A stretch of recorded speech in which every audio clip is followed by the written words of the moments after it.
Bueno, pues vamos a empezar. Buenas tardes a todos. Muchísimas gracias por venir a la presentación de este número 528 de Revista de Occidente, que es un monográfico íntegramente andaluz, bajo el título de Nueva Teoría de Andalucía. Me acompaña Carlos Mármol, que ha sido el editor y el coordinador del número. O sea, este número es enteramente mérito suyo, que ha sabido reunir a un elenco de autores, de especialistas, para trazar un retrato panorámico de la Andalucía de hoy, en diálogo con la imagen heredada que tenemos de Andalucía y con todas las teorías o sea, con toda la literatura que ha producido, ¿no? Ya Andalucía, tierra vieja, de la que se habla desde hace mucho tiempo. Me quiero disculpar, antes de nada, en nombre de Fernando Vallespín, que es el director de Revista de Occidente. A él le hubiera encantado estar aquí con nosotros, pero hoy había patronato de la Fundación Ortega Marañón y su presencia era inexcusable.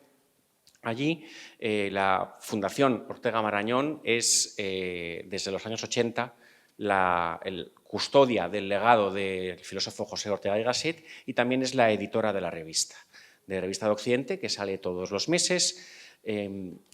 Normalmente los números son de mezcolanza, ofrecen siempre una cata de artículos, de ensayos, de ciencia, de arte, de literatura. Suelen ser números variados, pero de vez en cuando, al menos 2 o 3 veces al año, nos gusta hacer monográficos sobre temas que nos importen. Andalucía es uno de esos temas. Cuando optamos por la variante del monográfico, normalmente miramos alrededor y pedimos ayuda a alguien que sepa más de nosotros sobre ese tema y que pueda guiarnos, ¿no?, a la hora de encargar y de editar los textos. En este caso ha sido Carlos Mármol, a quien todos ustedes conocen, periodista cultural muy conocido en Andalucía y también en España, y que ha protagonizado ya bastantes empresas culturales en su vida.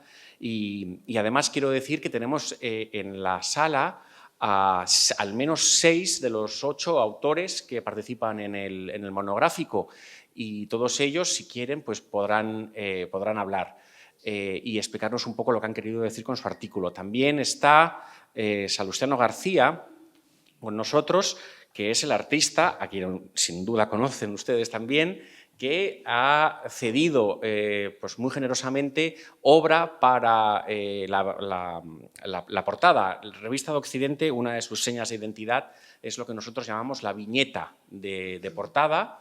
Desde la fundación de la revista en 1923, pues artistas de muchísimo renombre han colaborado con nosotros. El más famoso seguramente ha sido Picasso, que hizo 2 portadas para la Revista de Occidente, una en los años 30 y otra en los años 60, pero casi cualquier otro gran artista español que pueda venir a la memoria, Antonio Saura, Eduardo Chillida, todo el grupo Crónica, todos han prestado obra para la Revista de Occidente. Creo que el artista que más veces ha colaborado con nosotros y que se le asocia mucho con la revista es Maruja Mayo. Maruja Mayo creo que hizo pues no menos de 30 o 35 portadas. Si van ustedes a Santander este verano, hay en el Centro Botín una exposición retrospectiva de Maruja Mayo y tienen solamente una sala de la exposición está dedicada a sus colaboraciones con la Revista de Occidente. Bueno, a Carlos, además de coordinar a los autores y de repartir el juego entre ellos, se ha encargado de escribir un prólogo, un artículo introductorio, donde se traza un poquito, o sea, donde se habla más se dialoga, ¿no?, digamos, con las ideas que han circulado en el último siglo acerca de Andalucía. La idea que teníamos para esta presentación es un pequeño diálogo entre él y yo sobre su artículo, y después daremos el turno de palabra a los autores que quieran contarnos su ensayo, y después, si esto degenera en una tertulia con todos ustedes opinando e incluso polemizando con nosotros, pues será todo un éxito, ¿no? Carlos, muchísimas gracias por todo. Y bueno, cuando tú y yo empezamos a tramar este monográfico, sabíamos cómo queríamos llamarlo Nueva Teoría de Andalucía, porque uno de los libritos más conocidos de Ortega y Gasset, no el mejor entendido, no el más aplaudido, se llama precisamente así, se llama Teoría de Andalucía. Y fue un texto polémico y la idea también era pasar revista de Occidente a esa teoría de Andalucía, ver qué había de rescatable, ver qué había de desechable en esas conjeturas orteguianas sobre Andalucía. Uno de los temas que pesaba en nuestra imaginación era precisamente el de los tópicos, ¿no? El peso de los tópicos cuando uno habla de Andalucía, y en el fondo creo que tú y yo ya sabíamos bien a dónde íbamos qué íbamos a concluir o cuál iba a ser la conclusión, ¿no? Y es que, aunque normalmente asociamos o pensamos en Andalucía como en una región con una personalidad muy propia, luego cuando la estudias de verdad e intentas sacudirte el peso de todos esos lugares comunes, resulta un territorio, un lugar muy refractario a las definiciones y a las identidades, ¿no? Y que en el fondo la identidad andaluza es mucho más escurridiza de lo que algunos propagandistas han querido hacernos creer, y que no es nada fácil pues eso, definirla y teorizarla, y que en el fondo podríamos acabar concluyendo que la identidad de Andalucía da en no tener una identidad, ¿no? O si la tiene, en ser muy impura, ¿no? La semana pasada tú estuviste en Madrid grabando un podcast en la Fundación, y la persona que te lo hacía te decía, bueno, esto también le pasa a Madrid, ¿no? Madrid es otra región con fama de tener una identidad, pues eso, inaprensible, ¿no? Y que su identidad consiste en no tener identidad. Y tú respondiste algo que me pareció muy inteligente. Dijiste, sí, claro, Madrid y Andalucía se parecen en eso, en que las dos son regiones alérgicas a las identidades, pero son crisoles muy distintos, porque Madrid es el centro y Andalucía es periferia. Claro, yo como madrileño muchas veces cuando me hablan de las grandes virtudes de Madrid, como la tierra muy abierta y sin identidad, pues pienso que eso es vanidoso y hasta banal, porque es que es lo propio del centro. Claro, Madrid es lo que tiene que ser, porque Madrid, si está en el centro, lo normal en un centro es que no tenga un contenido propio, sino que se coloree con los aportes de todo el mundo, con lo cual, cuando me dicen que Madrid es una ciudad muy abierta, digo, pues claro, ¿qué va a ser? Es que es la capital. O sea, si la capital no es abierta, apaga y vámonos. Si la capital no es mestiza, apaga y vámonos, ¿no? Entonces, ser un crisol cuando se está en el centro es fácil. Pero ser un crisol de identidades, cuando se está en la periferia, tiene ya más gracia y es hasta misterioso, ¿no?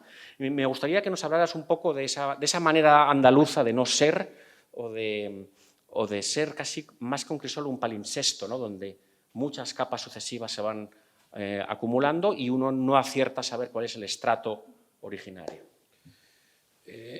Permíteme, antes de empezar a contestarte, dar las gracias a todos los que estáis aquí, con 35 grados, digno de celebrar, o sea que estamos muy contentos porque hayamos casi llenado la sala, y después dar las gracias a todos los colaboradores que escriben en la revista. En realidad, yo no he hecho nada, salvo tener el privilegio, eso sí, de leerlos a todos antes de lo que lo puedan leer los lectores. Digamos, un periódico son los periodistas, una revista son la gente que escribe en ella, y ya está. Entonces, gracias a todos por estar aquí, que tenemos que hacer el pleno. Falta Esteban y Andreu, que no han podido estar, pero los demás estáis, y yo quiero agradeceros a todos pues el trabajo que habéis hecho, el interés y la paciencia conmigo, porque, claro, los periodistas, cuando tenemos una cosa clara, intentamos delimitar, ¿no? Y eso a veces pues no se presta a un diálogo y a una polémica entre quien edita y quien escribe, que yo creo que es la salsa un poco de la revista. Lo mejor que podemos decir de este número es que queremos que sea polémico en el buen sentido del término. Dicho lo cual, la idea es de Juan Claudio, que me llamó in illo tempore, sí, creo yo que estaba en Jerez, Patria de Vinos, que María José ha escrito un libro fabuloso sobre los vinos de Jerez, y empezamos a hablar un poco de eso. Yo me acordé de una cosa que yo he hablado siempre con Manuel Peña, que también escribe en el número y que está aquí con nosotros hoy, que es catedrático de Historia Moderna de la Universidad de Córdoba, sobre el mestizaje cultural, ¿no? Entonces, ¿cómo hablar del mestizaje cultural en una región como Andalucía, donde parece que todo el mundo sabe que Andalucía tiene unos rasgos muy determinados? Claro, extraña por una sencilla razón, y incluso nos extraña a los que somos de aquí, es que todo el mundo ha comprado el patrón de que la identidad es diferencial. Pero eso no es más que un formato de identidad, es decir, una identidad que destila una serie de rasgos y los opone a otros. Hay otros tipos de identidades que, según en contraste con ese modelo, no serían tan intensas o son más difusas, que son las de no oponerse. El ejercicio un poco era coger la teoría de Ortega y a partir de ahí un poco imaginar o darle vueltas a, bueno, cómo es esta identidad, y además el riesgo es en entrar en contradicción porque, claro, los propios andaluces, no te digo ya los de fuera, han asumido que la visión folclórica, por decirlo así, de Andalucía, ¿no? Aunque se admiten algunas heterodoxias que precisamente son de las que ha escrito José María Rondón su artículo, ¿no? Sobre los heterodoxos, los exiliados y los perros verdes andaluces, ¿no? Que han salido fuera. Entonces, claro, se contraponen dos tesis. Una, la espiritual, ¿no? Que es la que Ortega formula un poco en su teoría, que después, si quiere, entramos un poco a hablar de ella, y la materialista, que es la que hace Comín, por ejemplo, Alfonso Carlos Comín, o después, en cierto sentido, cuaja en la época de la discusión sobre la identidad de Andalucía, de la época de los años finales de los 70, principios de los 80, cuando el autogobierno, ¿no? Entonces, esas dos identidades se complementan, pero las dos, en cierto sentido, no acaban de acertar, o que cada una tiene su grado de aportación, porque el prisma bajo el que se ve la identidad de Andalucía es ese prisma heredado de los nacionalismos del 19. En realidad, Andalucía, la identidad que tiene es la sucesión de diferentes civilizaciones, que no es lo mismo que la suma. Porque cuando tú mencionabas los de Madrid, claro, el lema de Madrid era la suma de todo.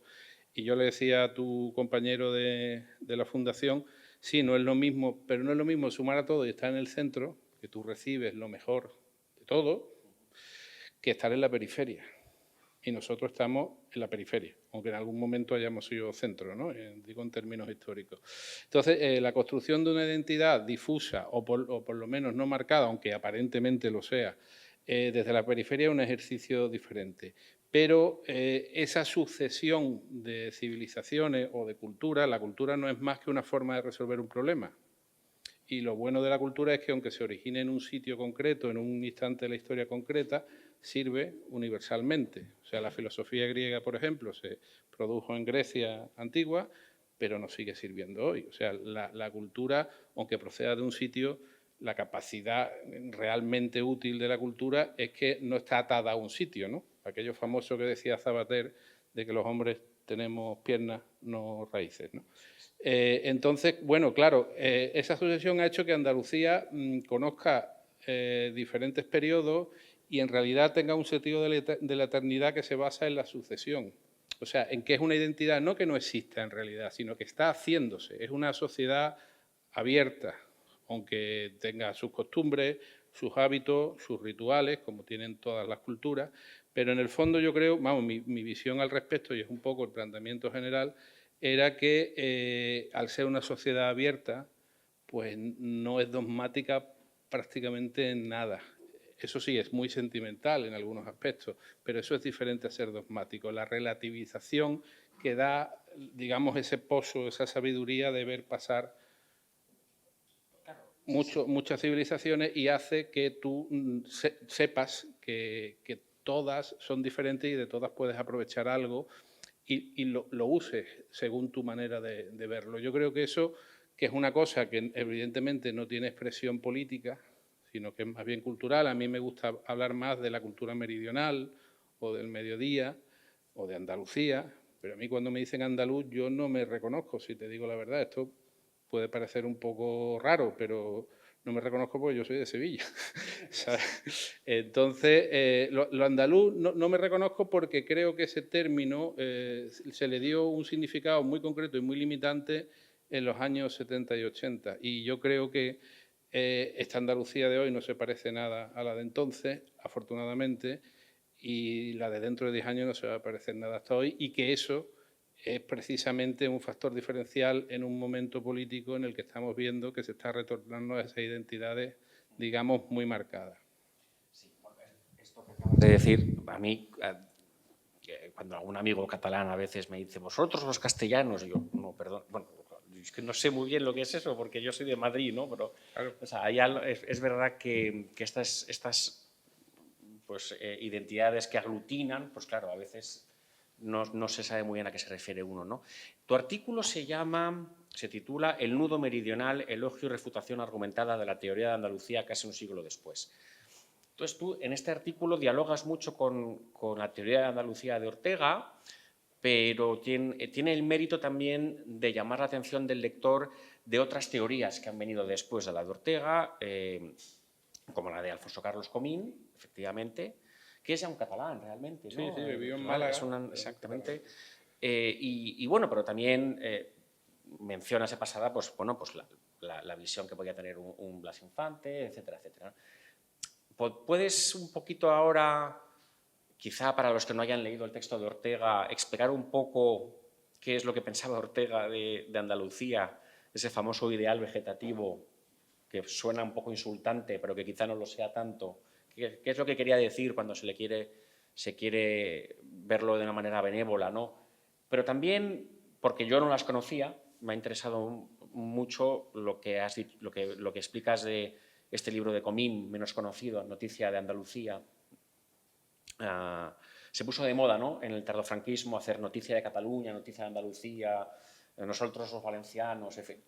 Todas las protocomunidades querían explicarse, ¿no?, y presentar sus títulos, ¿no?, al autogobierno, y entonces surgieron ideólogos, ¿no? Entonces uno de ellos es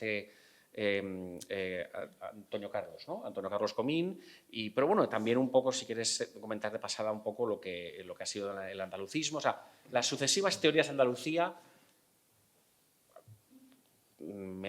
abordarlas mínimamente para luego descartarlas, ¿no? Sí, bueno, un debate interesante. La Junta de Andalucía, el Centro de Estudios Andaluces, publicó hace unos años un libro que se llama La identidad de Andalucía. Y era como una suma de artículos precisamente sobre esto. Y bueno, tú te lo leías y veías una panorámica general, ¿no? Pero claro, leyéndolo desde mi perspectiva, que lógicamente es meridional, yo me divertí mucho porque era como intentar armar algo, un artefacto, un constructo sobre algo que por lo menos según mi percepción, es absolutamente natural. Con lo cual, teorizarlo, bueno, tienes el riesgo a lo mejor de caer en lo cómico, ¿no? Los andaluces tenemos fama de ser muy exagerados, y seguramente lo somos, pero bueno, también de la exageración se puede hacer ironía. Entonces, tú te leías ese libro y salvo un artículo de Castilla del Pino, que yo lo refiero en el ensayo, digamos, de obertura del número, que decía que no existe Andalucía, básicamente, ya sabéis cómo era Carlos García Castilla del Pino. Los otros... Era de Córdoba, psiquiatra y escritor. Había, desde los textos del padre de Machado, de los folcloristas, del ideal andaluz de Blas Infante, todos cuando tenían que llegar a la definición o a la descripción del carácter andaluz, decían cosas que estaban muy bien, pero eran vaguedades o no eran, digamos, factores diferenciales de lo andaluz, ¿no? Que esta es una sociedad donde el trato humano es preponderante, ¿en cuál no? Unas con mayor intensidad, otras con menos, que, no sé, te decían, la comunicación, el resto de civilizaciones no se comunican, no se comunican. Entonces, claro, al final, cuando tú ibas buscando la nuez, esto yo sé que puede a lo mejor molestar a quien tenga una lectura del fenómeno en los términos de cómo se produjo en los años 70, pero lo digo desde mi visión personal, tú no tenías asidero. Es decir, el asidero que podía hacer estaba muy forzado.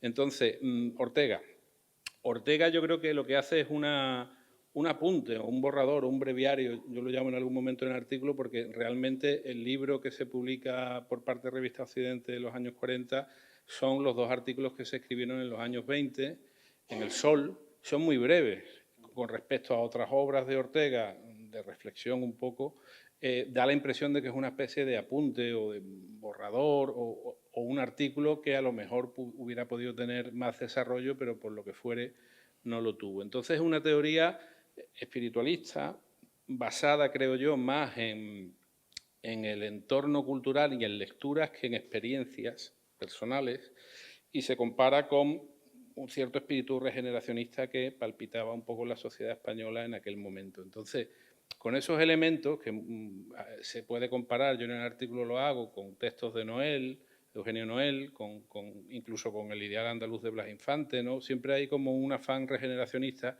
Ortega se encaja ahí y, digamos, hace un canto, yo creo que su ánimo es positivo y realmente simpático, por decirlo así, hacia el andaluz. O hacia la cultura meridional. Lo que ocurre es que él publica un preludio y después lo del ideal vegetativo, que ha sido causa de mucha polémica, y lo que viene a hablar es un poco de que en la cultura meridional pues el trabajo no es el principal elemento vertebrador de la sociedad. En definitiva, que no somos calvinistas. Eso provocó mucho escándalo, porque parecía que Ortega defendía la holgazanería de los andaluces como ideal de vida. No, mi interpretación por lo menos del texto, teniendo en cuenta ese contexto, ese digamos, imaginario que había en aquella época, que es cuando se escribe, es realmente positivo. Lo que él quería decir es que el trabajo no es todo en la vida y que hay otro tipo de cosas, y que el hecho de trabajar para disfrutar o dedicarse al ocio y no solo al negocio, pues está muy bien. Yo creo que eso no está mal, a excepción de que uno sea calvinista y lo vea mal. Lo digo porque en algunos momentos la interpretación de Ortega que hemos hecho los propios andaluces, o dirigentes andaluces o políticos andaluces, ha sido calvinista y no se han dado cuenta. ¿Qué pasa? Pues aquí se piensa eso. Por otro lado, yo creo que por eso hablamos de un poco de refutación argumentada. Creo que no acierta cuando nos compara con los chinos. ¿Por qué? Porque salvo que algunos tenemos los rasgos, los ojos un poco así, unos más que otros, tengo que decirlo, pero él habla de que China es una sociedad cerrada. China significa el centro del mundo y es una sociedad cerrada, y Andalucía, justamente por lo que hemos hablado antes, es una sociedad abierta. Entonces, claro, ahí yo creo que no acierta. Entonces, digamos, él lo que hace es un esbozo espiritual de una idea del sur, una idea de Andalucía, y la deja ahí. Y después hay otras teorías, fundamentalmente yo me voy a la... O sea, Ortega es espiritualista y me voy a la materialista dialéctica, que es la de Comín, que era marxista, que estuvo en la época de su desarrollo en Andalucía, que vio exactamente la situación social y que en cierto sentido refuta a Ortega. Lo de Noticia de Andalucía es una especie de guiño contrario a teoría. Ortega no podía hablar de certeza de Andalucía, porque en realidad estaba haciendo una teoría, o sea que él mismo ya advierte que su análisis es especulativo, ¿no?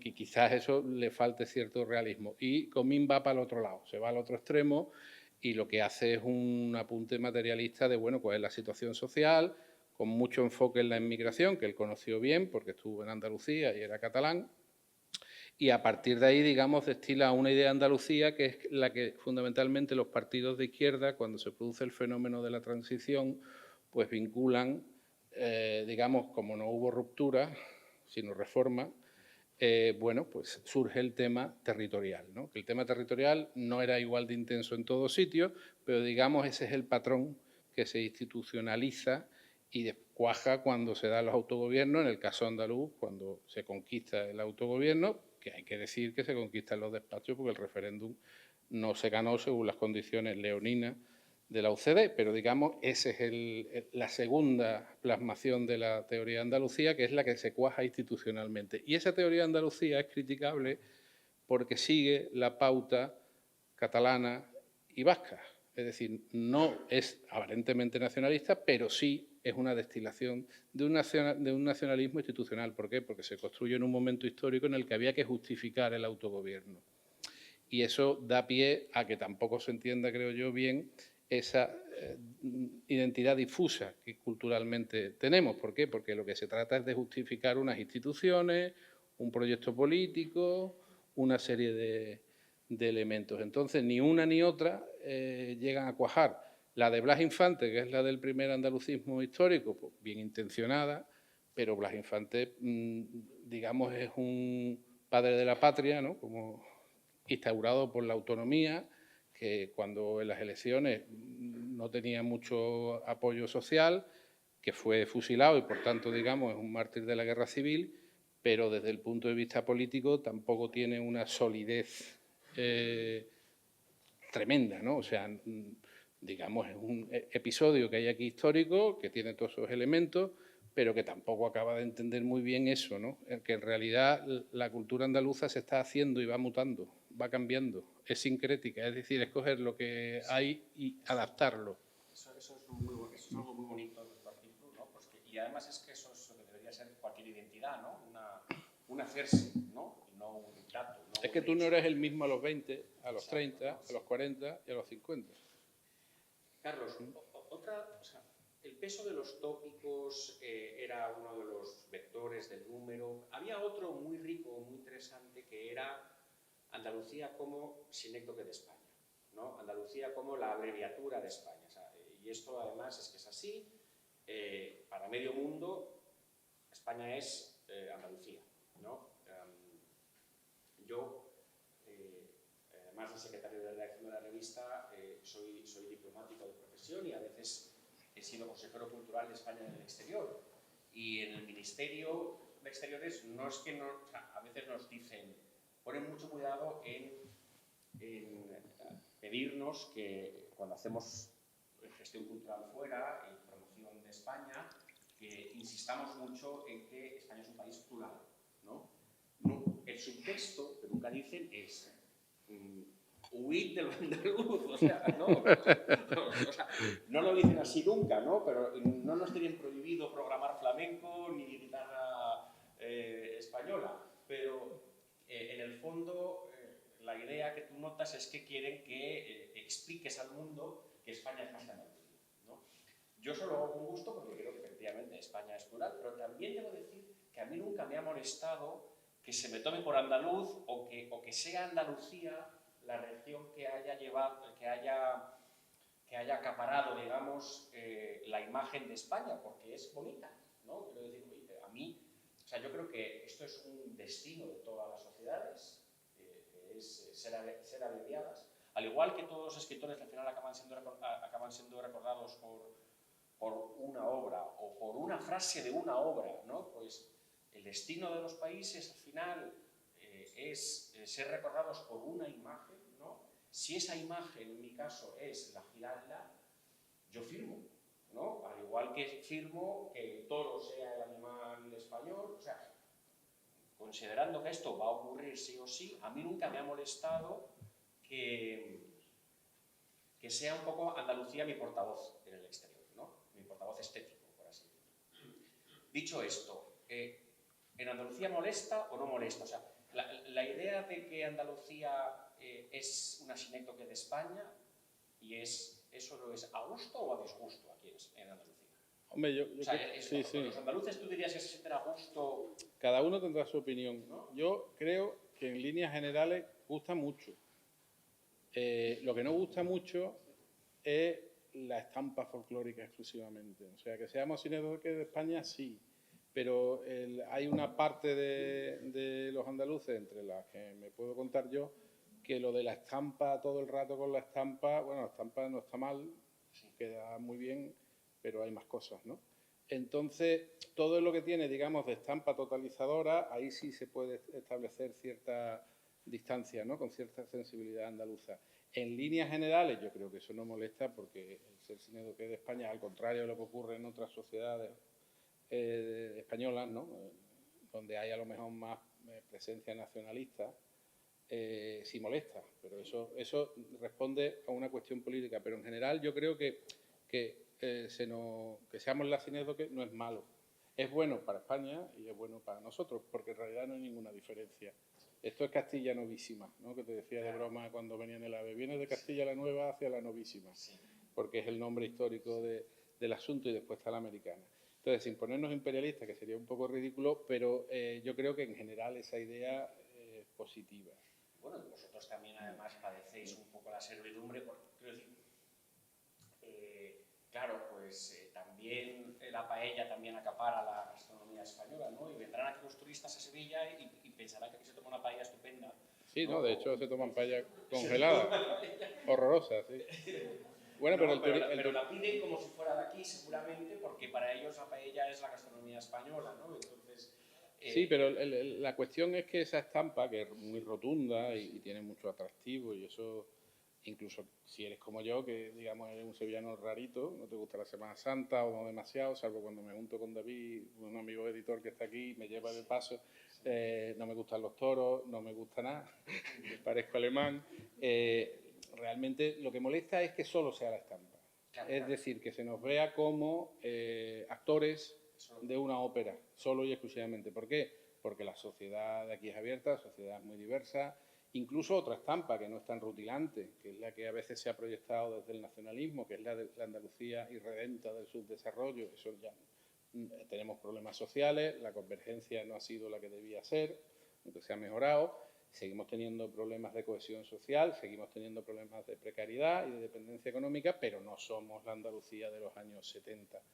Y eso no se debe a un actor único, se debe a una sociedad que se ha movido, a una educación, a un viajar, a un grado de elevación cultural o técnica, ¿no?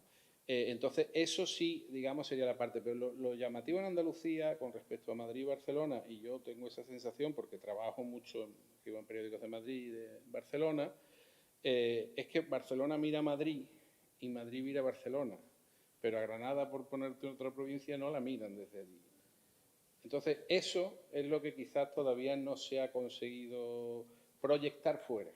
Aunque aquí se crea que, y evidentemente está basado no en lo que dice el actual gobierno, sino en hechos objetivos, que la progresión de Andalucía ha sido muy importante, falta que se mire más aquí, al talento que hay aquí. Y cuando digo aquí, digo Granada, el Parque de la Ciencia, digo Huelva, con todos los proyectos industriales que hay, Córdoba, en fin.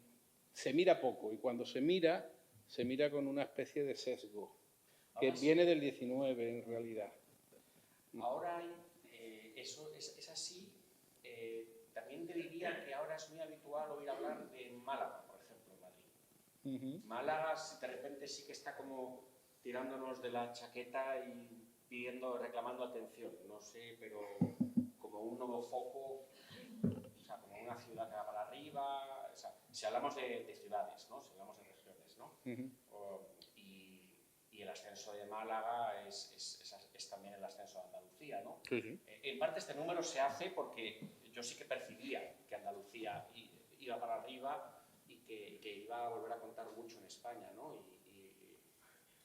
Una de las motivaciones del número era potenciar eso. Esta construcción de lo español internacional a partir de lo andaluz, que se hace sobre todo a través del arte, ¿no?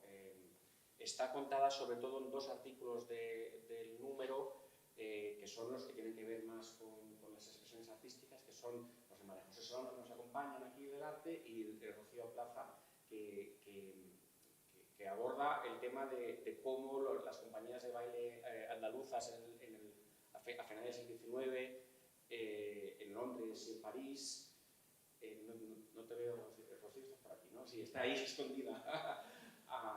Pues claro, llevan el flamenco, ¿no? El baile andaluz a estas capitales, ¿no? Y ahí es cuando he entendido yo, empieza a identificarse lo español con lo andaluz y casi con lo flamenco, ¿no?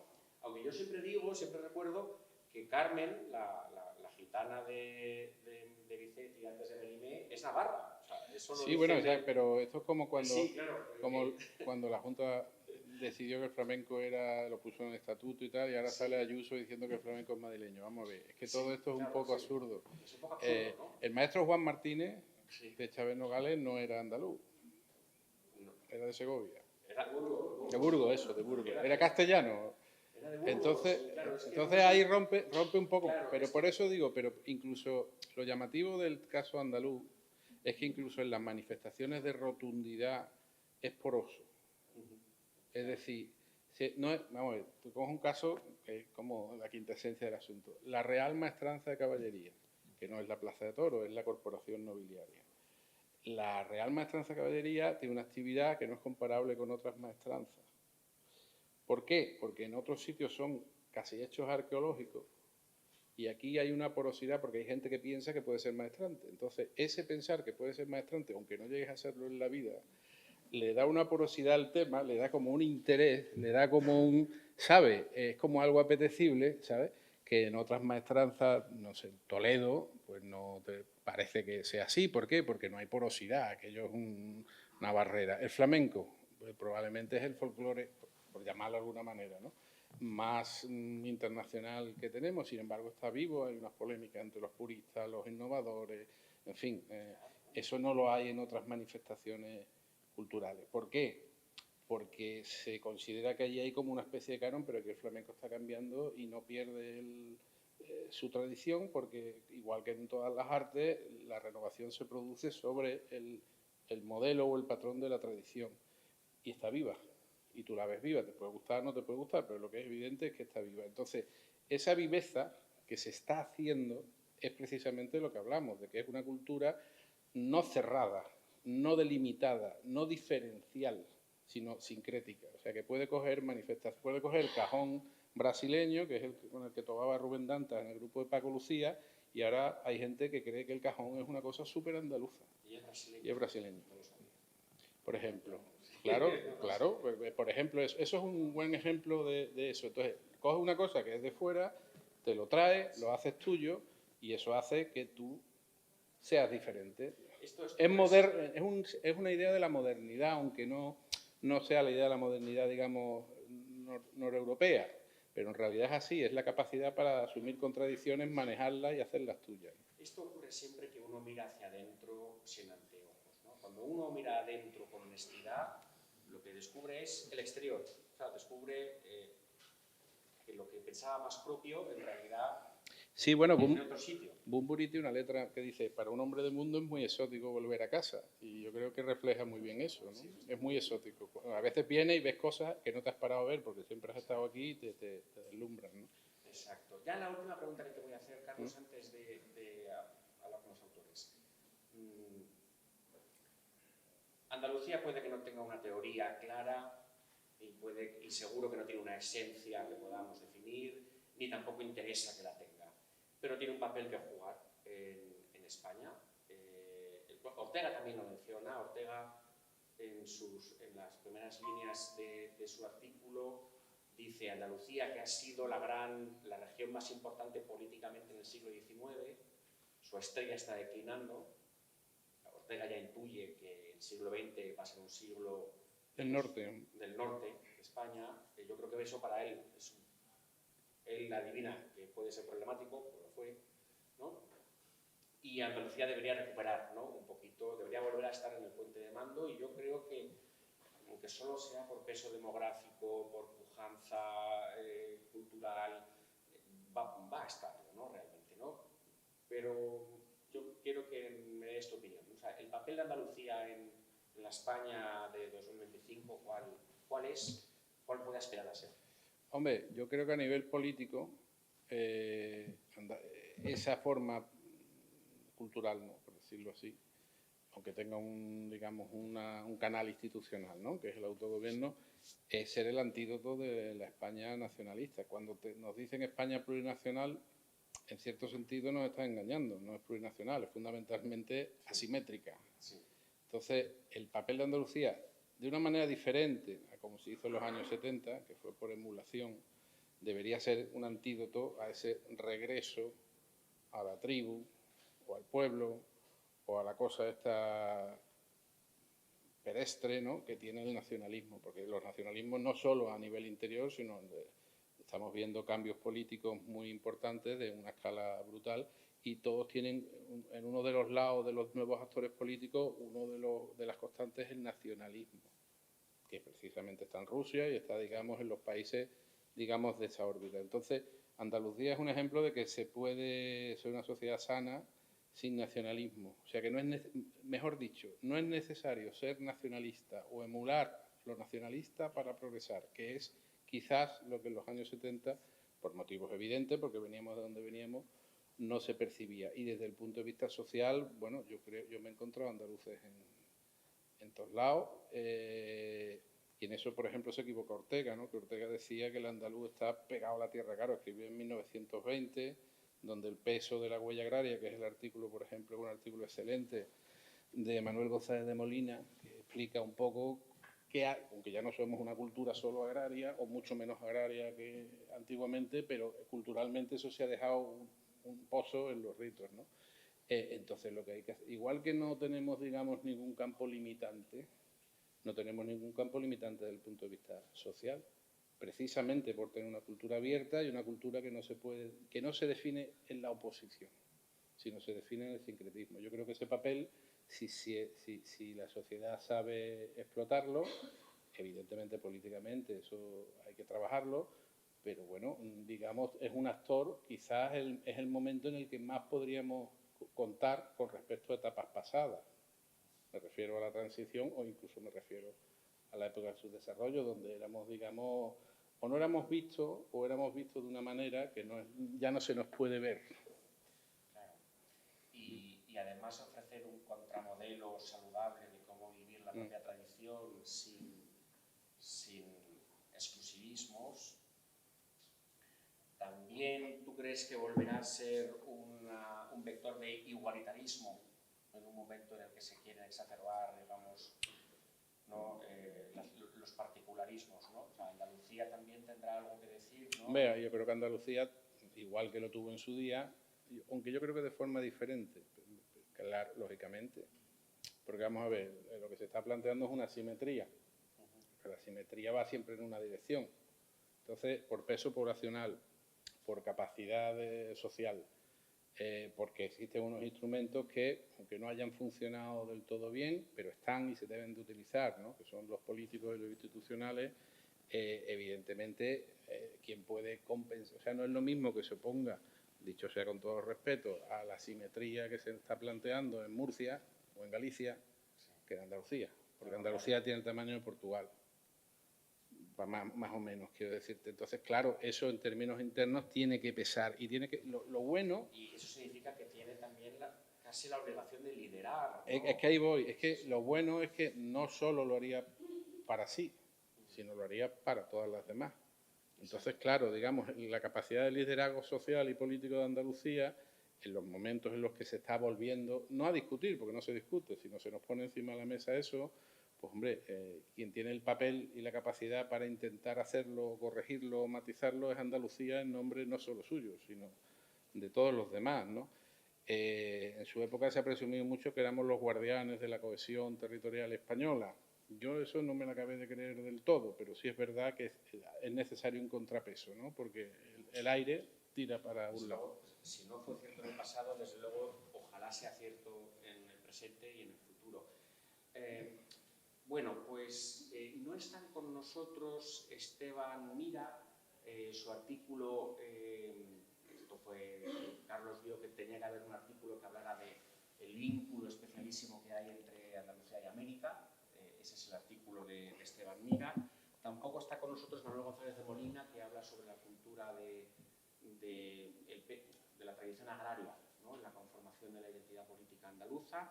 Y tampoco ha podido venir desde Barcelona Andreu Jauma, que es un poco la mirada foránea, que no extranjera, ¿no?, y ha escrito un artículo también excelente que se llama El mediodía visto desde el septentrión, ¿no? Los demás autores sí que están con nosotros. Está Manuel Peña Díaz, que ha escrito Andalucía contra su estampa, está muy bien ese título, es todo un manifiesto, ¿no?, que habla sobre Andalucía como un mestizaje, o sea, como tierra de mestizajes. Antonio Narbona, que escribe sobre la lengua, el territorio lingüístico, ¿no? La lengua, el español que se habla en Andalucía. Tenemos a José María Rondón, que escribe efectivamente, como has dicho, sobre los peregrinos, la Andalucía peregrina, ¿no? Los migrantes, los heterodoxos, los exiliados. Rocío Plaza, sobre la historia de estas compañías de baile andaluzas que llevaron a Europa, ¿no? el flamenco. María José Solano, que nos escribe sobre la importancia del arte andaluz y de cómo quedó impreso de manera indeleble en la pupila de los viajeros del Gran Tour, y también eso ayudó a redondear, digamos, la imagen de Andalucía en el mundo. Y bueno, yo les quería pedir a los que tengan deseo de hacerlo que nos contaran un poco su artículo. Quizá Antonio, el tema lingüístico, ¿te apetece contarnos algo de tu artículo? El artículo de Antonio es de referencia, es un artículo que yo creo que cualquier persona interesada pero si no oigo de las... Sí, bueno, tiene un micrófono. Espera, ¿quieres sentarte aquí? Bueno. Yo paso el micrófono al público después.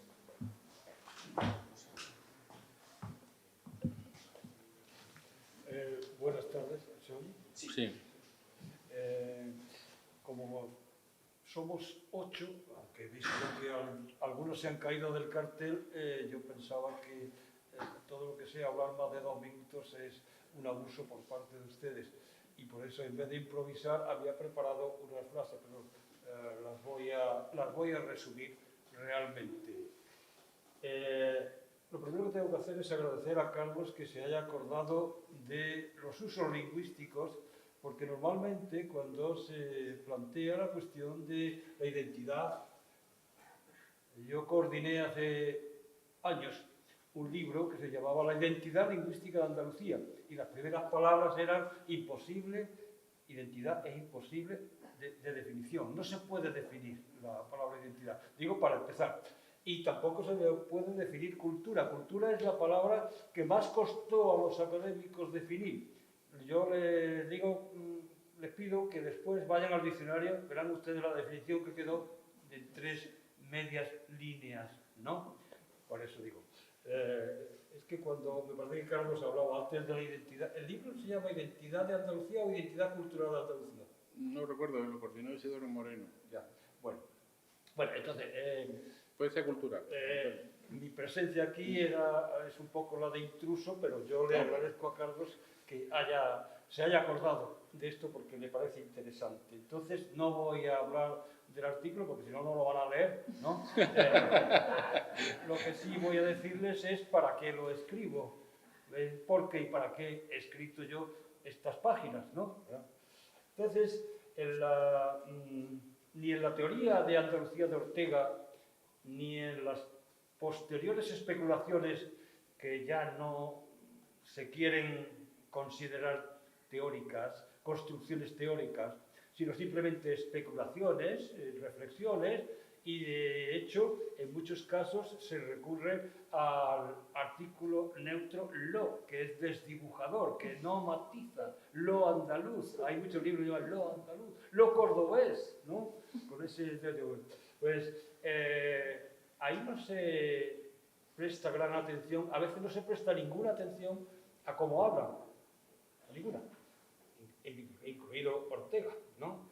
Entonces es un poco paradójico que los mismos que escriben sobre lo andaluz digan después que realmente la primera seña de identidad andaluza, muchos de ellos dicen en la lengua, es el andaluz, ¿no? No lo andaluz, sino el andaluz.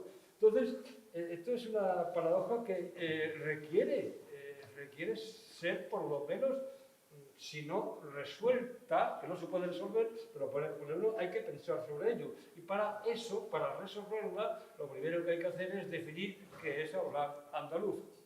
Y no es lo mismo, qué es hablar en andaluz. Pero previamente lo que hay que saber es muy bien qué se entiende por hablar. Hablan español, hablan alemán. Entonces, entre las precauciones que hay que tomar para responder a estas cuestiones, para plantear bien estas cuestiones, hay dos que es la misma, dos caras de la misma moneda, y es dejar de una vez de poner de manifiesto. Generalmente lo que se hace no es que se ponga de manifiesto, se pone de relieve, se destaca. Dejar de poner de manifiesto solo lo que nos separa de la parte norte-centro peninsular en los usos lingüísticos. Ya está bien, no hay que decir, porque en Valladolid, no. Dejar ya de mirar al norte y al centro, ¿no? Y poner de relieve lo que de común tiene lo que yo estoy haciendo ahora y lo que hacemos todos diariamente con los 600 millones de hispanohablantes. Eso es lo primero que hay que hacer. Para empezar a responder, para empezar a plantear bien estas cuestiones, eso es lo que hay que hacer. Yo tengo que pedir disculpas a Carlos Mármol porque hay una cosa que no he cumplido. Él estaba empeñado en que yo prestara especial atención al Andalucía-América. Vamos a decirlo como los filólogos, el andalucismo del español de América. Yo le dije desde el primer momento que necesitaría no un número de la revista, sino varios números de la revista para eso, y que me perdonara, pero ahí lo... Entonces, para conocer las hablas andaluzas, el plural, y utilizo el plural, pues hay que tomar por lo menos una serie de precauciones. Y es, primero, no quedarse en lo que se quedan muchos, es valoraciones ditirámbicas. Lo mejor del mundo está aquí. Eso lo han dicho andaluces y no andaluces. Digo lo mejor del mundo desde el punto de vista lingüístico, no me interpreten mal. Desde el escritor cordobés Juan Valera hasta el gallego Torrente Ballester, cada vez que pasó por aquí hace unos años, dice, los que mejor hablan el español son los andaluces. El mejor español del mundo son los andaluces. Eso lo dijo también Manuel Machado. Pero así como Torrente Ballester dijo, quitando la pronunciación. Era gallego. Bueno, ¿y con qué nos quedamos? Pero Manuel Machado no quitaba nada. El mejor español del mundo está aquí, está entre nosotros. Bueno, hay que dejarse de eso.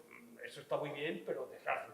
Y, por supuesto, tampoco lo contrario. Tampoco los andaluces son los que peor hablan el español. Aquí hay un complejo de inferioridad tremendo porque hablamos muma. No, ni una cosa ni otra. Pero, sobre todo, lo que hay que hacer para empezar bien a contestar esas cuestiones que he planteado al principio, lo que hay que hacer es dejar de hablar. No, se puede utilizar, yo lo estoy utilizando. Creo que, bueno, el título mío, el español que se habla en Andalucía, es una variante de un libro que escribí en colaboración con otros autores hace ya muchos años, ya tiene 3 ediciones, y que se llama El español hablado en Andalucía. Hablado porque de la escritura nada hay que decir, hablado, el español que se habla en Andalucía. Me gusta más el que he utilizado para esta revista. Bueno, pues lo primero que hay que decir es que ese español que se habla en Andalucía es extraordinariamente diverso y muy heterogéneo. Es plural. Entonces, el singular está muy bien que lo utilicemos porque de alguna forma hay que entenderse, pero hay que saber siempre que lo que realmente hay que decir es que aquí hay hablas andaluzas variadas, muy heterogéneas, ¿no? Entonces, además de esto, para seguir empezando a entender qué es lo que nosotros hacemos al hablar español de unas maneras determinadas, es que no podemos dejar reducido, y en eso sí tenía razón, tampoco no tenía razón, a una serie de hábitos articulatorios, porque ahí la heterogeneidad es todavía mayor en Andalucía, y tampoco a las palabras de mi pueblo. En mi pueblo se dice, no. Eso está muy bien, pero no se puede conocer el andaluz ni las hablas andaluzas destacando y prestando atención especialmente o solo a aquellas palabras que parecen nuestras y a aquellos rasgos fonéticos que también parecen nuestros. Les diré así de una forma radical, lo discutimos cuando quieran. No hay ni un solo rasgo fonético que sea exclusivamente andaluz. Y no hay ningún rasgo fonético, con seguridad, que compartamos todos los andaluces.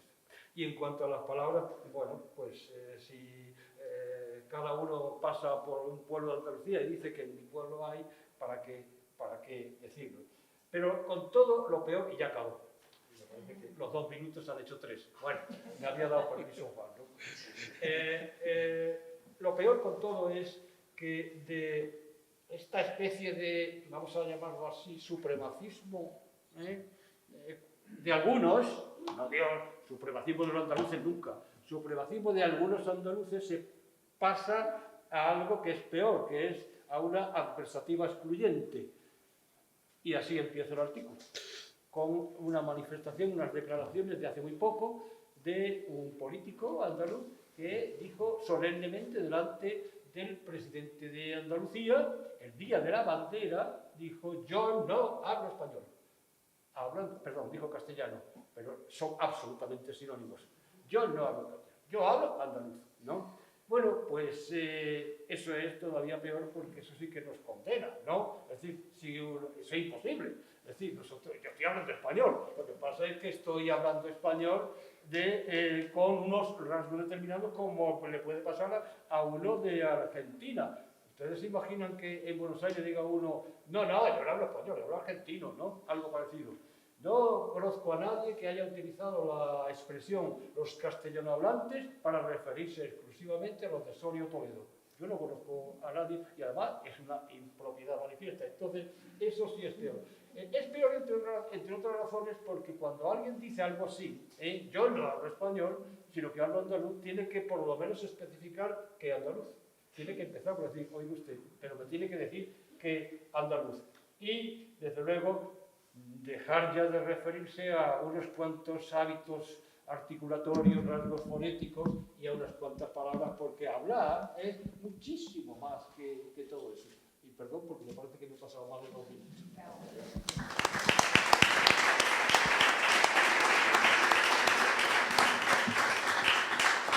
Bueno.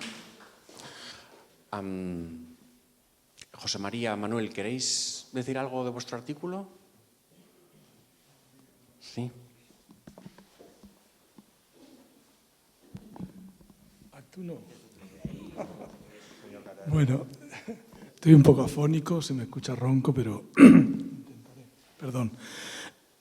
Decía al principio Carlos que hablando conmigo, discutiendo sobre el mestizaje, hablando sobre el mestizaje, creo que no es correcto lo que ha comentado Carlos. Él quería decir discutiendo sobre el mestizaje, porque yo no estoy de acuerdo con el mestizaje en los términos que tú utilizas. En resumen, en mi aportación, que me resistí a hacerla porque obligaba a una reflexión detenida y profunda. Insisto en algunas ideas claves, creo, para entender la o la identidad andaluza. Una es la doble meridionalización, que ya no sé ni me sale, ¿no? Que Carlos también ha insistido, geográfica y económica, que ha caracterizado la historia de Andalucía. La segunda idea que recorre es que si la identidad andaluza la pasamos por el filtro de la historia, no resiste, no aguanta, ni siquiera la actual, por supuesto. Y la tercera idea del final, que la comparto plenamente, de Félix Guattari, cuando dice que la identidad cultural es una noción muy reaccionaria. Creo que el problema está en que no distinguimos a veces entre identidad e identitarismo. Cuando Pujol hizo aquellas declaraciones diciendo que los andaluces éramos seres poco hechos, tenía razón. Estábamos en una fase previa todavía. No estábamos en ese proyecto racista, supremacista, que se refería, ¿no?, para otros, pero utilizo también el término del nacionalismo catalán actual y del nacionalismo vasco, que es identitarista, apuesta por la exclusión. Si nos quedamos solamente en identidad andaluza y cultural andaluza, no está mal. Podemos manejarnos bien dentro de lo diverso, lo mestizo y lo híbrido. Pero mucho cuidado si damos ese paso y nos hacemos totalmente, como dice Pujol, de los suyos, y nos convertimos en unos seres supremacistas y racistas. Y esa es un poco la reflexión que aporto.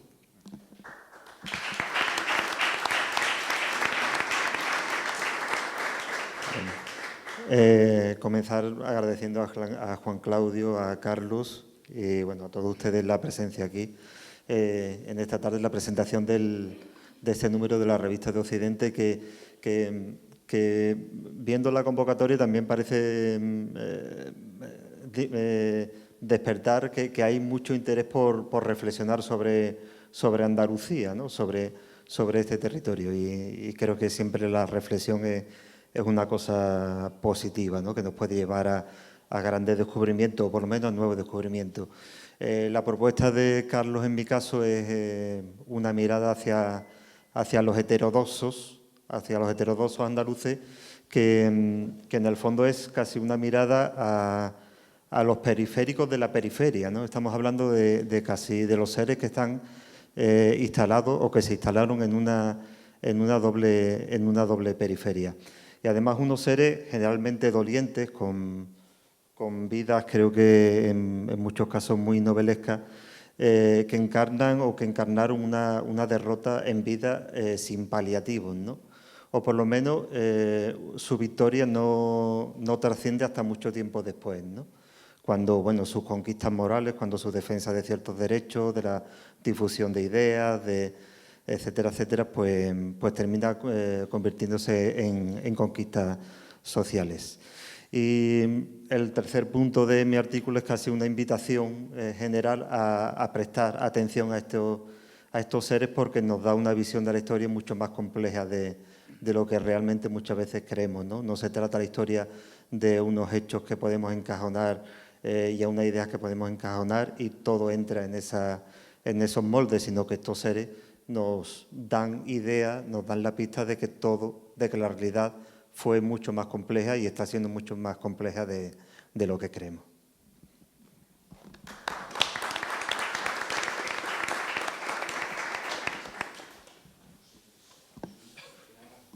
Gracias.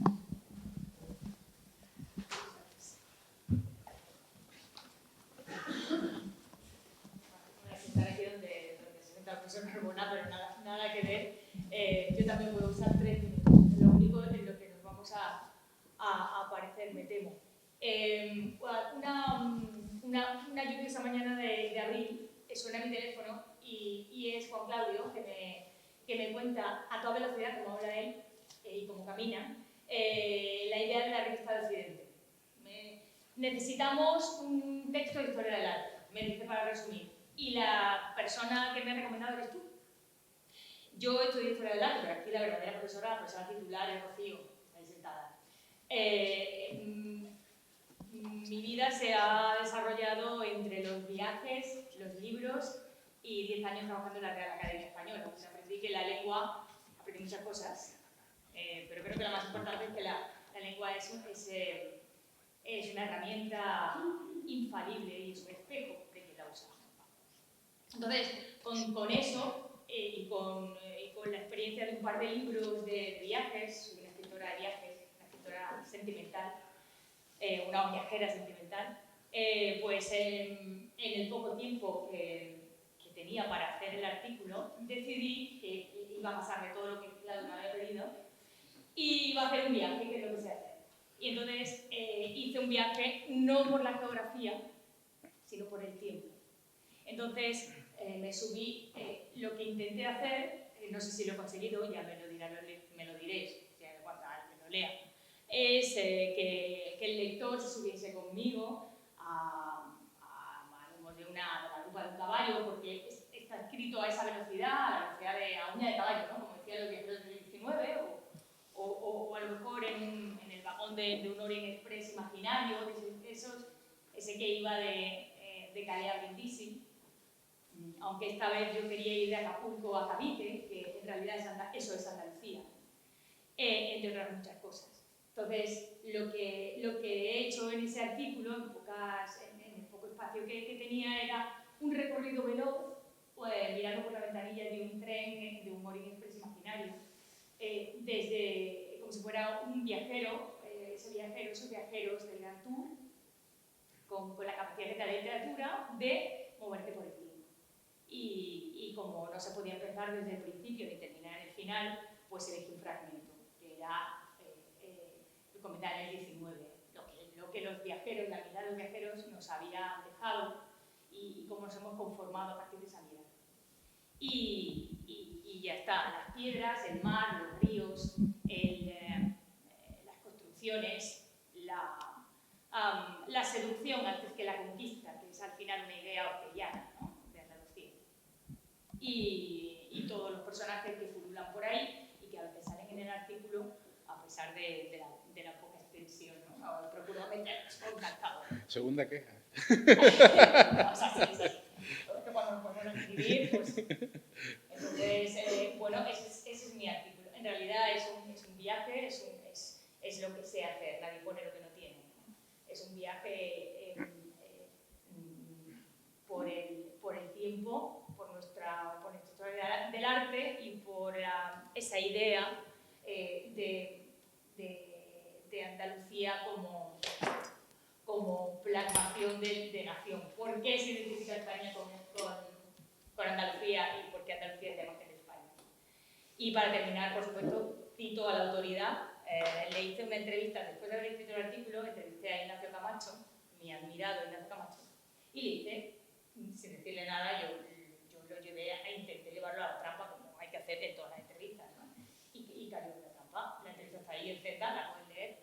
Entonces, después de 3 portafolios de entrevista, por fin le hice la pregunta: Ignacio, ¿tú crees que Andalucía es España?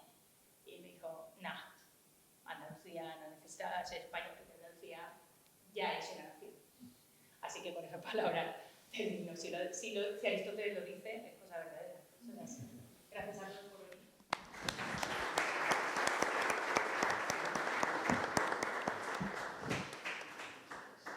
Gracias, María José. No, tu artículo es una galopada por varios siglos de arte, es extraordinario. Muchísimas gracias. A Rocío, ¿tú quieres decir algo? ¿Sí? ¿Te parece? Venga, pues, qué bien. Sí, Rocío finalmente se anima. Muy bien. Bueno, muchas gracias a todos y Carlos, gracias por haberme invitado. Gracias, Claudio, por haberme permitido pues, participar en esta nueva teoría de Andalucía con mis bailarinas y con mis bailadoras, con el pueblo gitano, con todo lo que ha conformado pues, y ha ido conformando la cultura andaluza durante todo lo que ha sido la contemporaneidad. ¿Por qué empecé a trabajar en este artículo y de dónde y cuál fue el punto de partida? Aunque lo hice en el tiempo que Carlos me dio, realmente es el fruto de las reflexiones y de las investigaciones de una vida. Cuando yo empecé a trabajar el tema de los bailes y de las bailadoras y de alguna manera todo lo que son las aportaciones de los artistas andaluces en Europa, en París y en Francia y en Inglaterra, cayó en mis manos la teoría de Andalucía de Ortega y Gasset. Y cuando en el preludio escribe que los andaluces están complacidos en hacer de comparsa de un gran ballet llamado Sevilla, a mí aquello me enfadó, de alguna manera me entristeció también, porque me dio la sensación de que un hombre tan extremadamente capaz y complejo de ver no solo la versatilidad, sino la multiplicidad de matices, haber reducido a algo tan extremadamente concreto que roza el insulto, de alguna manera esa idea me pareció complejo, y sobre eso trabajé Porque después hay una segunda idea que sí me parece importante, que es cuando él dice que culturalmente la cultura y la política andaluza están estrechamente unidas por el predominio en el gobierno español de los andaluces.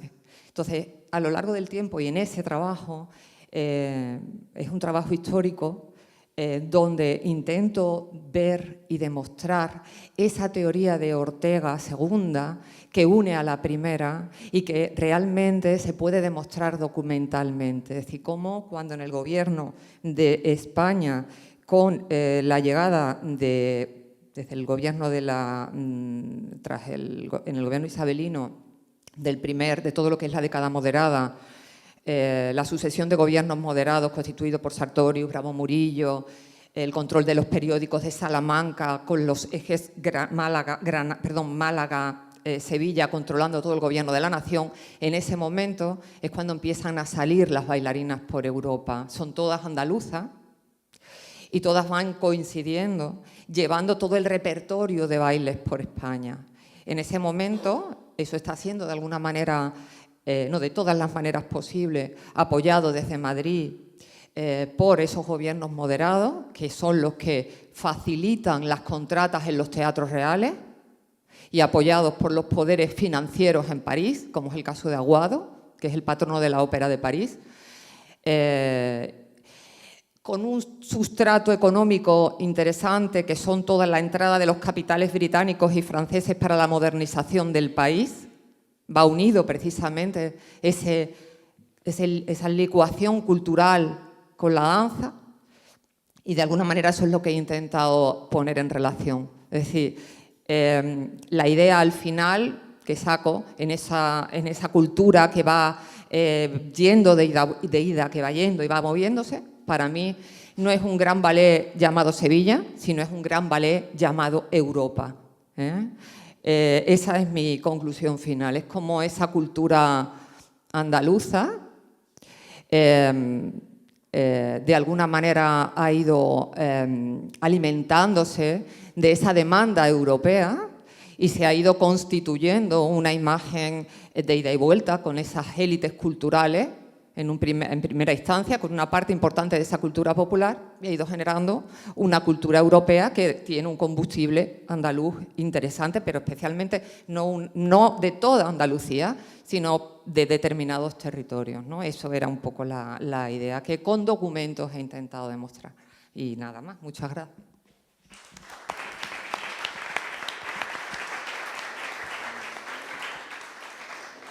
Creo que tenemos el tiempo justo para recoger unas pocas reacciones del público, y digo reacciones con intención porque no tienen por qué ser preguntas. Si ustedes quieren decir la suya y contarnos su propia teoría de Andalucía, se la pueden comprimir, pues estaremos encantados de escucharla. Hay un embajador de Málaga en la sala, me ha hecho saber que tenía algo que decir, ¿no, Nacho? Sí. Sí.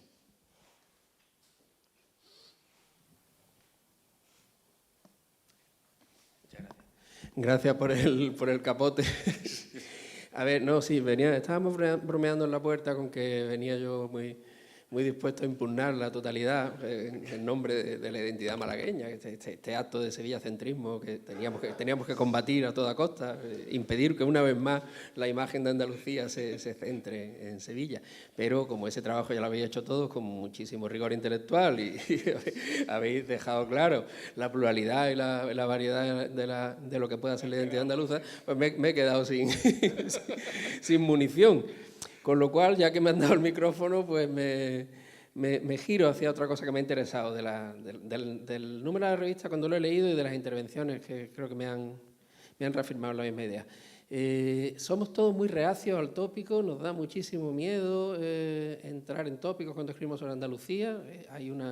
Se anda en puntilla. Cuando uno se pone un poco poético escribiendo Andalucía, enseguida tacha, salta, recula un poco, por lo menos es mi caso cuando me he puesto. Y aquí se ha hecho un trabajo de demolición del tópico, creo que muy necesario. Tenemos que todos poner nuestro granito de arena en evitar que la imagen de la gitana, del torero, de tal, sean las predominantes. Pero una vez hecha esta demolición, a mí me queda el prurito de defender el tópico. Los tópicos lo son porque son verdad, porque hay algo de verdad en ellos. Y yo, de una manera muy sentimental, muy intuitiva, como decía Carlos, me reconozco en Andalucía, me reconozco. Es un molde en el que estoy cómodo. Vengo de viaje y vuelvo y me encuentro a mi ciudad en efervescencia de Semana Santa o en sus cosas más rituales, más tópicas, si se quiere, y yo me calzo ahí de una manera absolutamente natural, me reconozco, y de una manera que no me reconozco en ningún otro sitio. Existe una identidad andaluza, existe una forma de ser andaluza, una cultura. ¿Que es verdad que cuando la quieres definir se te escapa entre los dedos? Claro que sí, y eso es bueno. Pero voy a terminar con esto, desviando que existe. No podemos negarla. Es un buen contrapunto. ¿Alguien más quiere...? Ahí.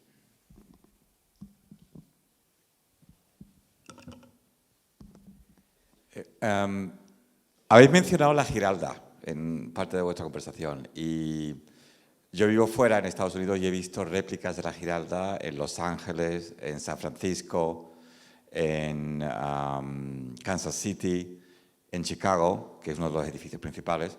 Entonces, investigando, me ha parecido muy interesante aprender cómo durante la fiebre hispanista de Estados Unidos del principio del siglo XX, había pues eso, hubo como no sé cuántas, como por lo menos 6 o 8 réplicas de la Giralda, incluyendo lo que ahora está el Madison Square Garden en Nueva York.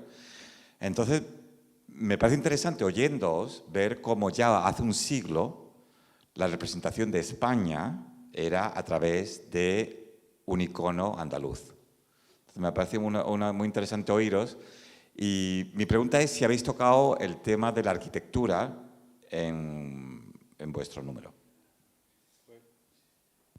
Mira, específicamente no nos hemos especializado en la arquitectura, pero me alegra el comentario que has hecho, porque yo creo que una de las cosas que más resume, o mejor resume un poco la idea esa que hablábamos de la identidad difusa o de la confusión.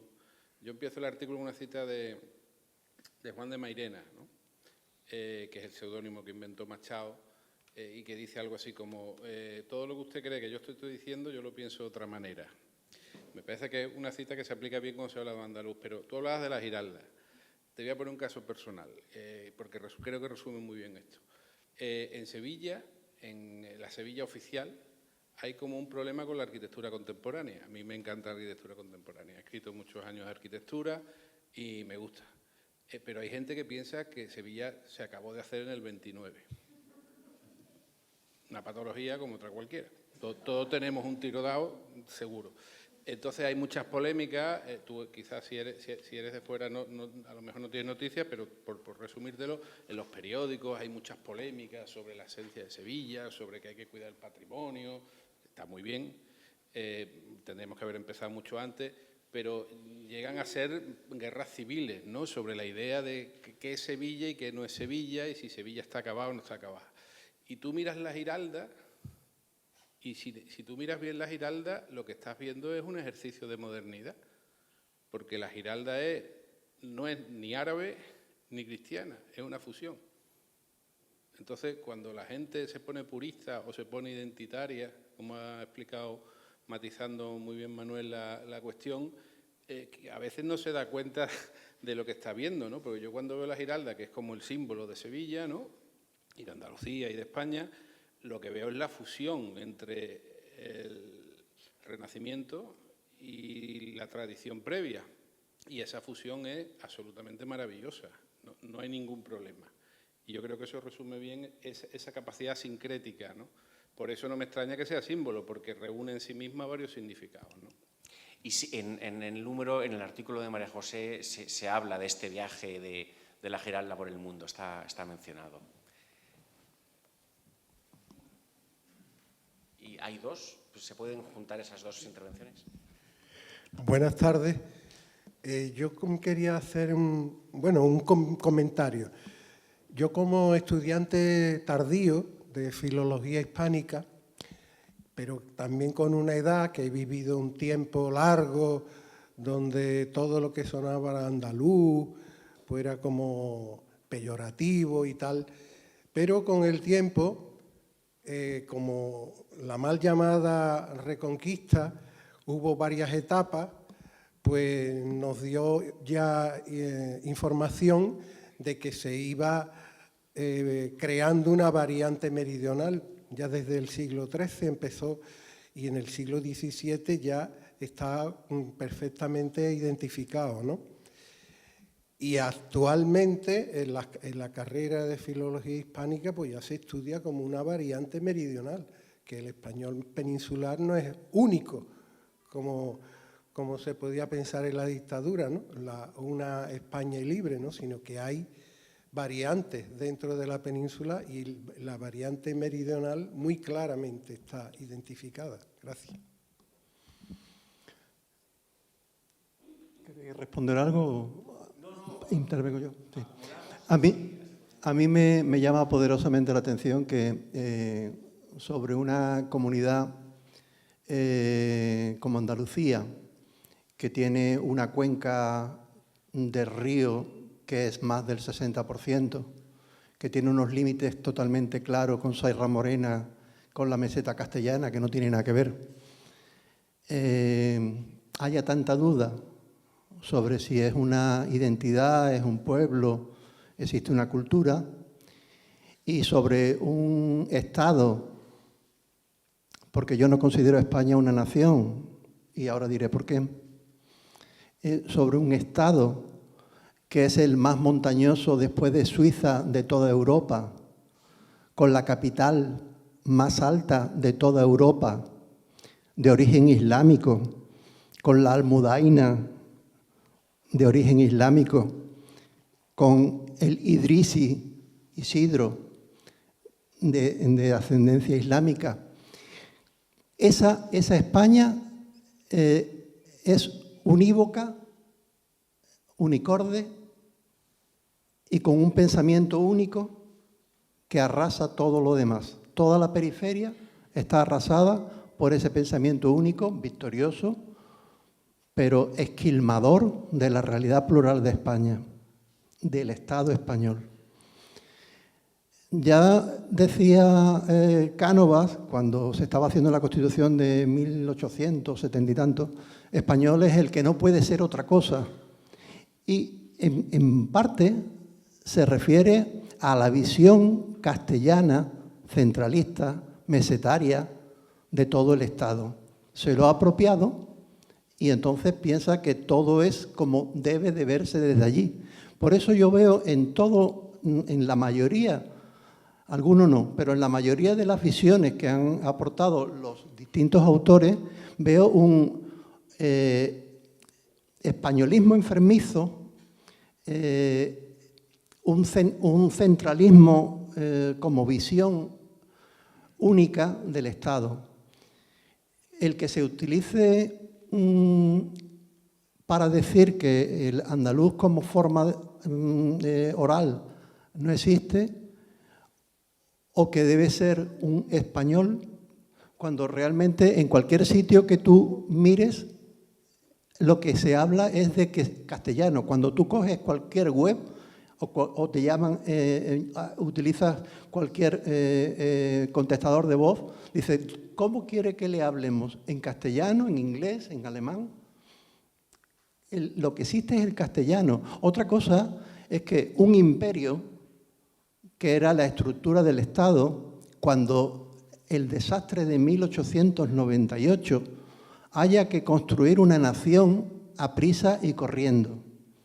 Ese es otro tema, pero eso no podemos dejarlo así como ahí quedó la cosa, porque a lo mejor estamos construyendo una realidad que no existe. Para mí la nación española no existe. De hecho, los microclimas que tiene la península ibérica conforman las condiciones vitales y culturales de los distintos pueblos del Estado español.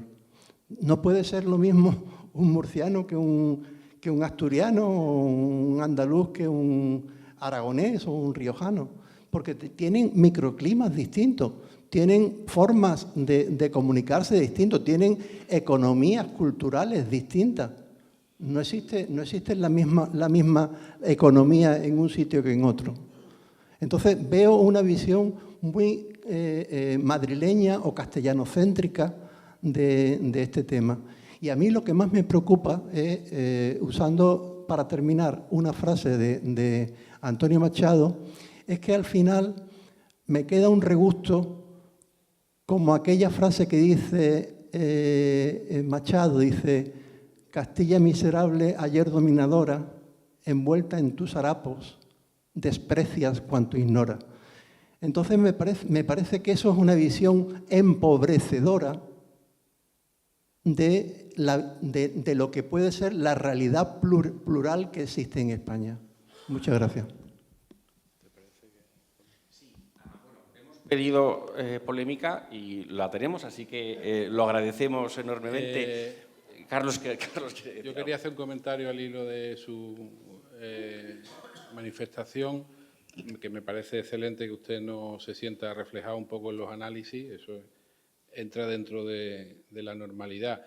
Lo que no coincido, y simplemente por matizarle, ¿no?, es cuál es el argumento de centralización madrileña. No acabo de entender en qué se basa para decir eso, porque claro, el problema, creo, es que usted cree que hacemos una centralización madrileña porque no hacemos el discurso identitario de la pluralidad, que en realidad ese discurso lo que encierra es una suma de identidades cerradas, diferenciadas y opuestas. En ese sentido tiene usted toda la razón. Si usted le quiere llamar a eso discurso madrileño y centralizado, hágalo. Pero en realidad lo que estamos haciendo es un discurso integrador, que no anula la diferencia, pero que no se basa en la diferencia. Evidentemente en esto siempre hay, digamos, dos posiciones. Una, la de quien cree que el pueblo es una realidad inmutable al estilo de Herder del 19, que el Estado español, la nación española no existe. Bueno, para usted es muy respetable que crea que no existe la nación española. Para mí lo que no existe es la nación andaluza. Y puedo argumentárselo y, de hecho, lo que hemos tratado es un poco de argumentarlo. Entonces, bueno, lo bueno es que cada uno puede elegir. Estamos en un momento de la historia, no sé si se han fijado, en que cada uno puede elegir su identidad de todo tipo. Entonces, me parece bien, pero siéntase libre de creer que existe la identidad andaluza y no la española, pero, hombre, no creo que eso sea igual. O sea, tiene usted todo el derecho a discrepar, pero que a eso le llame usted madrileño o centralista, me parece que es incorrecto, porque creo que madrileño no hay ni uno, solo Juan Claudio que nos escribe. Sí. Los demás somos del sur, salvo Andreu, que ya casi lo tenemos adoptado. Comentamos luego a la salida. Gracias. Si quiere, pero Sí. yo lo que quería decir, quizá, este número realmente no aventura ninguna hipótesis sobre el ser de España, ni tampoco sobre la planta territorial que deberá tener el Estado. O sea, no se dice nada sobre qué es ser español ni cómo se declina la españolidad. Es un número que medita en torno a Andalucía de una manera no dogmática, de una manera que se puede cuestionar. Si el número, o si Revista de Occidente tomara partido sobre lo que es España, yo le puedo decir al menos cuál sería mi postura. Mi postura es que, al menos desde 1978, España es una nación cívica donde caben todas las identidades, y creo que al menos desde esa fecha lo cierto es que los discursos esencialistas sobre lo español han pasado de moda. No conozco... Bueno, ahora hay partidos políticos que intentan recuperarlo, pero nuevamente, digamos, casi en imitación de lo que han sido los regionalismos o los nacionalismos periféricos, que desde hace 30 o 40 años son los que han monopolizado las visiones un poco metafísicas y telúricas de los territorios. Tengo un amigo vasco, quizá ustedes se lean, Josu de Miguel, que no es nacionalista vasco, pero sí que es vasco, y tiene la mejor definición de lo que es la España plurinacional, ¿no? La España plurinacional, dice, es una España en la que se puede ser español de muchas maneras, pero vasco o catalán solo de una, ¿no? Ese es el problema, ¿no? Yo no conozco a nadie al que se le está imponiendo en Madrid ser español de una sola manera, pero conozco a muchos amigos que en algunas otras comunidades sí que se sienten coaccionados no se sienten coaccionados en Madrid y no se sienten coaccionados en Andalucía, que es una de las grandes cosas que tiene esta tierra.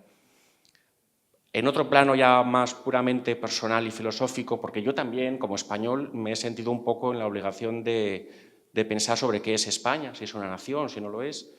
Yo la palabra con la que me siento cómodo es tradición, no con la palabra identidad. Yo creo que España es una tradición, es algo que nos vamos pasando de mano en mano las generaciones, y creo que es una tradición particularmente rica porque incorpora la tradición de sus territorios, incorpora tradiciones que la rebasan, la europea y la americana. O sea, ser español, en el fondo, es un gran negocio porque te permite ser 4 cosas a la vez, ¿no? Te permite ser andaluz, si eres andaluz, te permite ser español, te permite ser europeo y te permite ser incluso americano, ¿no? Por eso me parece que desprenderse de la condición de español es un mal negocio, porque te podas dedos de una mano, ¿no? que tienes, ¿no? Esa sería mi postura. De todas maneras, sobre si el estado en el que vivimos es un estado-nación, o sea, evidente, es un tema que efectivamente se discute muchísimo, no lo vamos a negar, no hay un discurso unívoco sobre eso, y yo le agradezco que haya hecho su intervención recordándonos que este es un tema también sobre el que se disputa.